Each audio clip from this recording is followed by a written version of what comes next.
आज हम बात करेंगे उस संत की जिसने राम को केवल पूजा नहीं बल्कि जिया। ये कहानी है गोस्वामी तुलसीदास की और उनकी अयोध्या यात्रा की। एक ऐसी यात्रा जिसने इतिहास बदल दिया।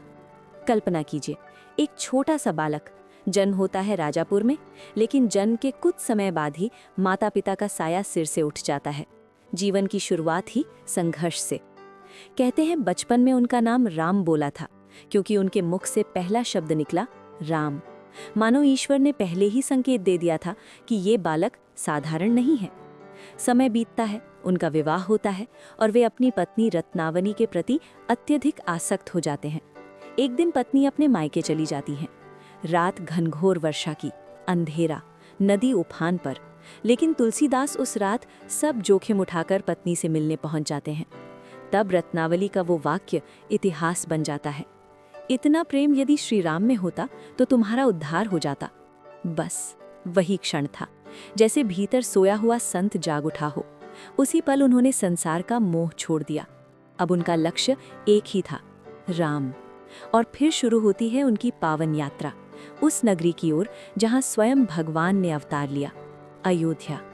अयोध्या पहुंचकर उनका हृदय रो उठा। ये वही भूमि थी जहां राजा दशरथ का महल था, जहां बालक राम ने खेला था, जहां से वनवास की कथा शुरू हुई थी। तुलसीदास सरयू तट पर बैठ जाते हैं।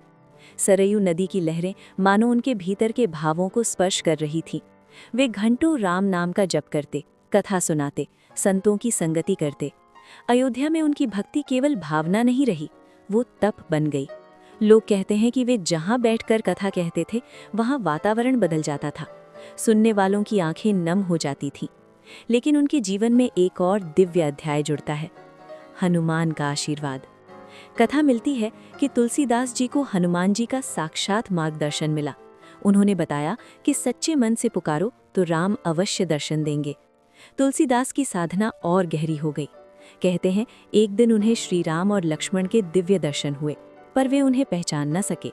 जब हनुमान जी ने संकेत दिया तब उन्हें अपनी भूल का एहसास हुआ। उस दिन से उनकी तड़प और बढ़ गई। अयोध्या की वो साधना, वो तड़प, वो प्रेम आगे चलकर अमर ग्रंथ में बदल गया। बाद में काशी में उन्होंने रचना की रामचरितमानस। लेकिन ध्यान रखिए, रामचरितमानस केवल एक पुस्तक नहीं है, ये तुलसीदास की अयोध्या में की गई साधना का परिणाम है। उन्होंने संस्कृत नहीं, अवधी भाषा चुनी ताकि हर सामान्य व्यक्ति रामकथा समझ सके। ये एक क्रांति थी, धर्म को पंडितों के दायरे से निकालकर जन जन तक पहुंचाने की क्रांति। तुलसीदास की अयोध्या यात्रा हमें क्या सिखाती है?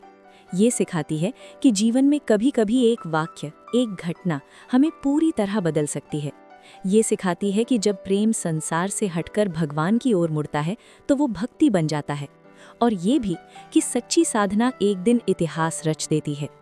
आज भी जब कोई भक्त अयोध्या जाता है, जब कोई सरयू तट पर बैठकर राम नाम जपता है, जब कोई रामचरितमानस का पाठ करता है, तो वहाँ कहीं न कहीं तुलसीदास की वही भक्ति बह रही होती है। कल्पना कीजिए, अयोध्या की सुबह, मंदिरों की घंटियाँ, सरयू की लहरें और एक संत जो आंसुओं में डूबकर राम नाम जप रहा है। वही आंसू आज करोड़ों लोगों की आस्था बन चुके हैं। तो प्रश्न ये है कि क्या हम भी अपने जीवन की किसी घटना को भक्ति में बदल सकते हैं? क्या हम भी अपने मोह को राम नाम में परिवर्तित कर सकते हैं? यदि तुलसीदास कर सकते हैं तो हम क्यों नहीं? जय श्री राम।